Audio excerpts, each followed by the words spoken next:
Setelah dirunyak di Rp50 selama 2 bulan terakhir, hanya dalam 2 hari, saham Raffi PT Sari Kreasi Boga naik 60%. Luar biasa kan? Sesuai dengan prospektusnya, usaha Raffi bergerak dalam bidang makanan. Dan tujuan IPO pada tahun lalu adalah untuk ekspansi dalam bidang makanan, termasuk untuk akuisisi PT Lasisa. Dan pada triwulan 2 tahun 2023 ini, year to date, laba Raffi naik 1000%. Namun, 90% berasal dari revaluasi aset berupa tanah. Waduh, lama-lama Pak Tarno bisa listing juga nih. Kapan kira-kira Pak Tarno listing ya?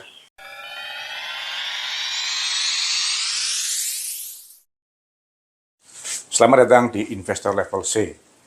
Kami coba sharing aspek fundamental agar teman-teman bisa tetap tidur tenang meskipun banyak badai di bursa. Tonton sampai habis ya. Semangat sihat teman-teman Investor Level C, investor yang fokus pada karakter pemegang saham pengendali. Ada kabar baik apa hari ini? Teman-teman, kali ini kita akan bermain sulap bersama PT Sari Kreasi Boga, emiten dengan kode Raffi. Dibantu ya. Sesuai dengan prospektusnya pada bulan Agustus 2022, usaha Raffi adalah sektor makanan dengan merek kebab Bapak Raffi. Yumi kan? Raffi IPO dengan menerbitkan saham baru sebanyak 948 juta lembar. Harga penawaran umum Rp126 dan harga nominal sahamnya Rp15. Dengan demikian, BBV saat IPO sudah 8 kali. Di samping itu, Raffi juga menerbitkan waran dengan perbandingan 2 dibanding dengan 1 atau sebanyak 474 juta lembar waran dengan harga eksekusi Rp158. Bagaimana rekod efektivitas warannya? Masa berlaku waran sampai dengan tanggal 7 Agustus 2023 dengan realisasi penebusan waran hanya sekitar 21.000 lembar atau hampir 0%. Hal ini wajar karena sejak 2023 harga saham Raffi selalu kurang dari Rp150. Harga waran sebesar Rp158 di atas harga pasar sahamnya, sehingga wajar bila waran tidak efektif. Sesuai dengan prospektusnya, rencana dana hasil IPO akan digunakan oleh Raffi untuk sebesar 11% untuk akuisisi PT Lasisa yang juga bergerak dalam bidang makanan, dan sisanya 89% untuk modal kerja ekspansi usaha makanan dengan cara membuka outlet-outlet baru sehingga perlu biaya sewa dan investasi peralatan lainnya. Sesuai dengan laporan keuangan sampai dengan triwulan 1 tahun 2023, saya dapatkan perubahan pos-pos pada neraca masih cukup wajar.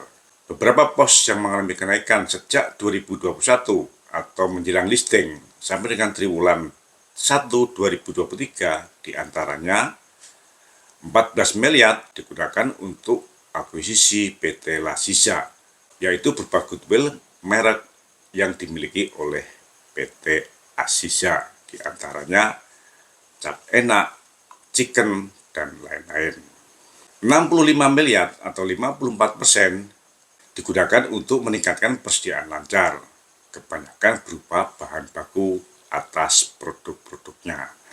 Dan 17 miliar atau 14% digunakan untuk meningkatkan aset hak guna, yaitu berupa lahan yang disewa untuk outlet usaha. Pada neraca triwulan pertama tahun 2023 juga ada peningkatan aset tetap sebesar 69 miliar. Namun bila kita bedah, saya dapatkan data posisinya juga cukup wajar karena penambahan aset tetap yang dilakukan pada tahun 2022 tersebut terdiri dari mesin-mesin sebesar 54%, inventaris kantor sebesar 20%, dan tanah hanya sebesar 19%. Namun, anomali baru terjadi pada triwulan 2 tahun 2023, di mana ada lonjakan laba year to date sebesar 1000% atau 10 kali. 90% berasal dari revaluasi aset yang tidak dapat diketahui kapan aset tersebut diperoleh Raffi. Jadi seakan-akan seperti Pak Tarno yang tiba-tiba bisa mendatangkan mawar atau merpati dari kantong ajaibnya. Mungkinkah Raffi belajar sulap dari Pak Tarno? Data tersebut baru muncul pada laporan keuangan triwulan 2 tahun 2023. Dari laporan laba dan rugi muncul revaluasi aset properti investasi sebesar 89 miliar. Dan pada neraca pada triwulan 2 tahun 2023, saya dapatkan ada posisi properti investasi senilai 117 miliar. Artinya, karena pada neraca triwulan 1 tahun 2023 belum ada atau belum muncul, aset tersebut bisa dipastikan diperoleh pada periode April sampai dengan Juni 2023 atau selama triwulan 2 2023. Nilainya 117 miliar dikurangi dengan hasil revaluasi sebesar 89 miliar atau pembeliannya senilai 28 miliar. Ada revaluasi aset sebesar 300% dalam waktu 3 bulan saja. Wow! Saya coba gali lagi aset yang dalam 3 bulan mengalami kenaikan 300% tersebut.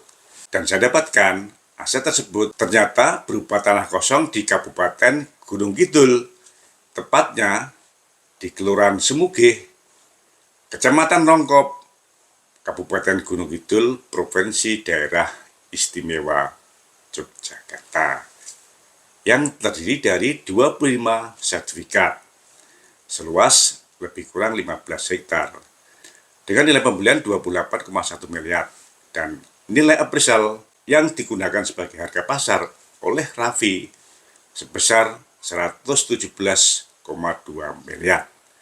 Sehingga pada laporan keuangan triwulan 2 tahun 2023 muncul keuntungan dari revaluasi pembelian properti investasi sebesar 89 miliar.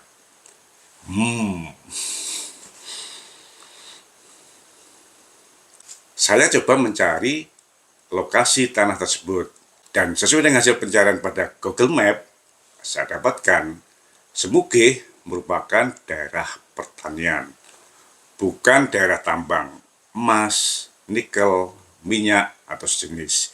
Juga bukan daerah wisata yang sangat menarik, yang memungkinkan harga tanahnya bisa melonjak berkali-kali dalam tempo 3 bulan. Jadi, menurut saya, revaluasi aset tersebut sangat tidak logis.